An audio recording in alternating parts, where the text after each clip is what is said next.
aparelho com a cápsula de césio estava aqui dentro dessa sala, logo aqui atrás desse aterro. 23 de outubro, véspera do aniversário de Goiânia. Luto. Morrem 2 dos pacientes internados no Marcílio Dias, no Rio de Janeiro. 26 de outubro, chegam os corpos das vítimas. A cidade para.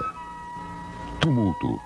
Pessoas inocentes, que morreram inocentes, recebem pedras como flores. Pouco mais de um ano após o desastre de Chernobyl focar a atenção do mundo no que foi considerado o pior desastre nuclear industrial de todos os tempos, a cidade brasileira de Goiânia se tornou palco de outro grande acidente radiológico, resultando em várias mortes e contaminação generalizada.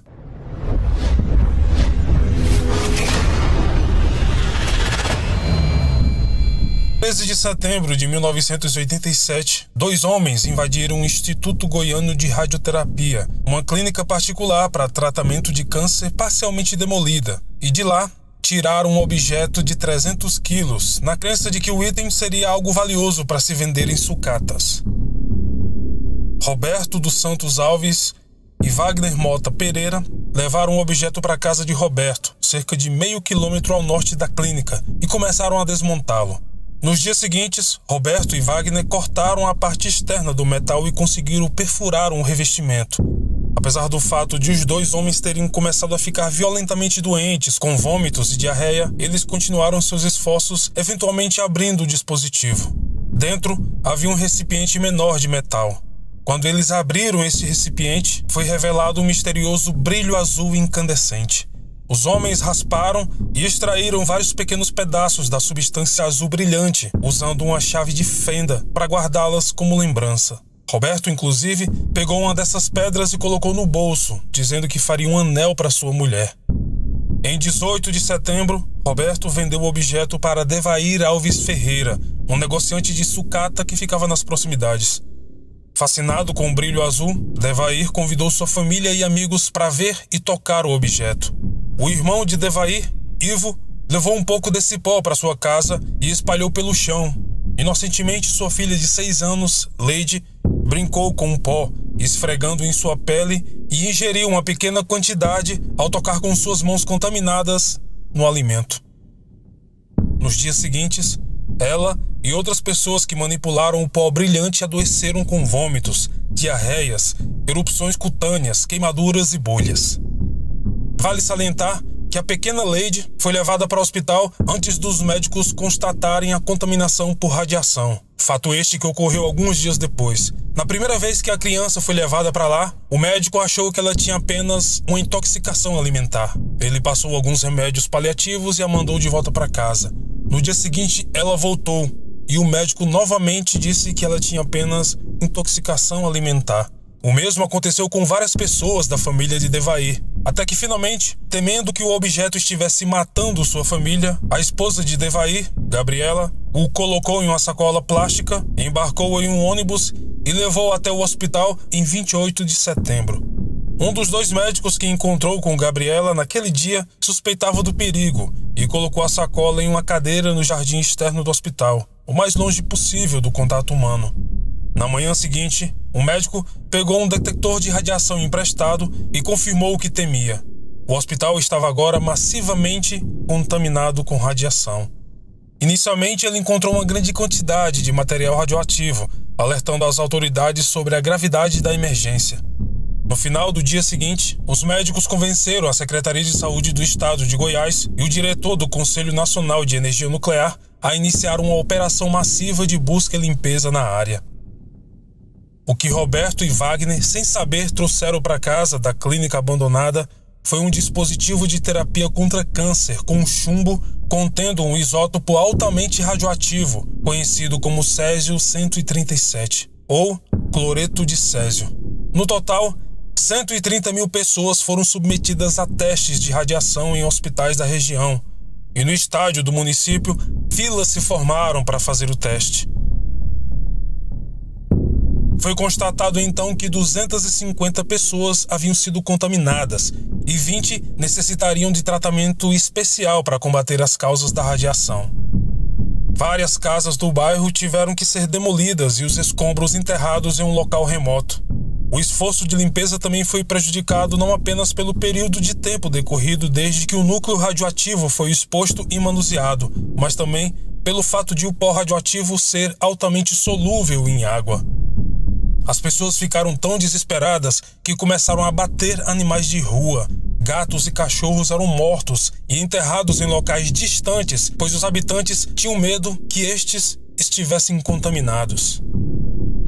No fim de tudo, 4 mortes são atribuídas à exposição direta ao núcleo de césio: Leide e Gabriela Ferreira e 2 funcionários do Ferro Velho de Devair.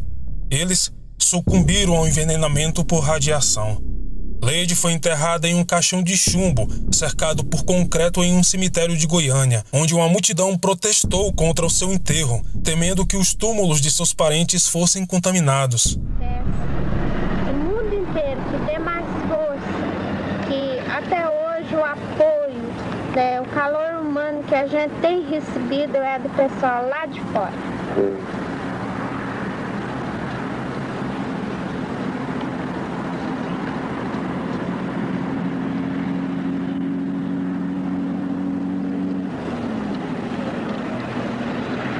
Quando o cortejo chegou aqui no cemitério do parque, uma manifestação inesperada. Os moradores da região resolveram protestar contra o sepultamento das 2 vítimas da radiação nesse cemitério. Um grupo de moradores jogava pedras, gritava e tentava se atirar ao chão para impedir a passagem do cortejo.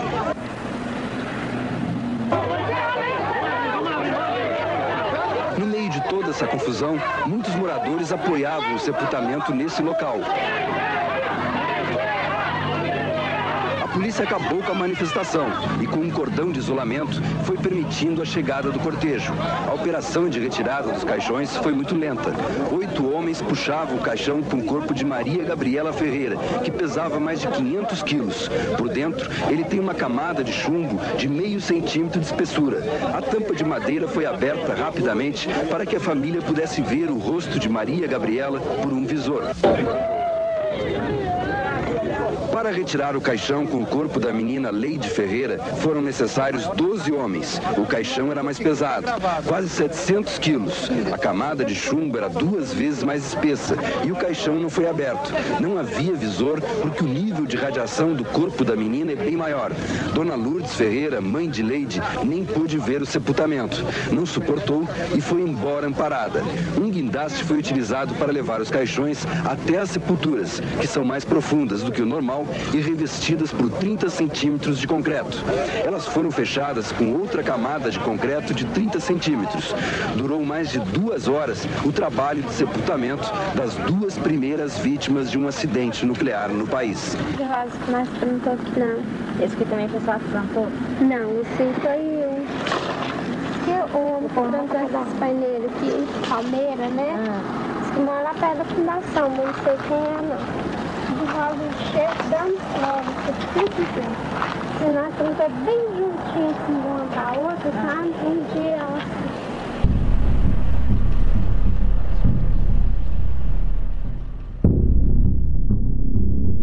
Notavelmente, Devair Ferreira sobreviveu ao incidente mesmo tendo sido severamente contaminado. O acidente, classificado como de nível 5 na escala internacional de eventos nucleares, que vai até 7, espalhou a contaminação radioativa pelos distritos de Goiânia, pelo aeroporto, pelo centro da cidade e ferrovias. Até hoje, é possível encontrar resquícios de radioatividade, mesmo que em pequenas quantidades.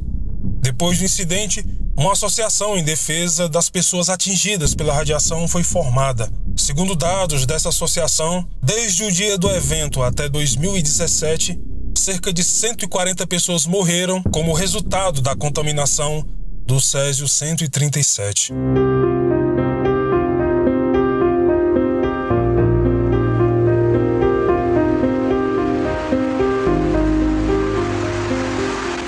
O povo é bagunceiro demais.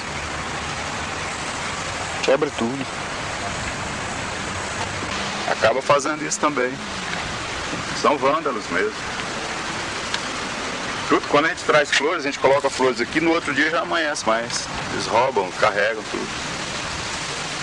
Não deixam, qualquer coisa que se coloca aqui, eles levam.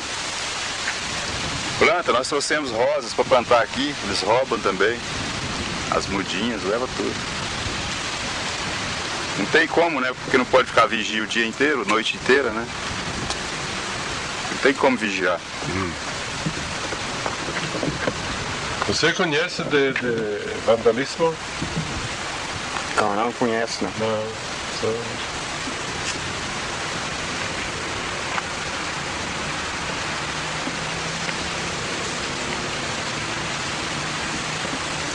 Nem os barcos têm sossego mais, né?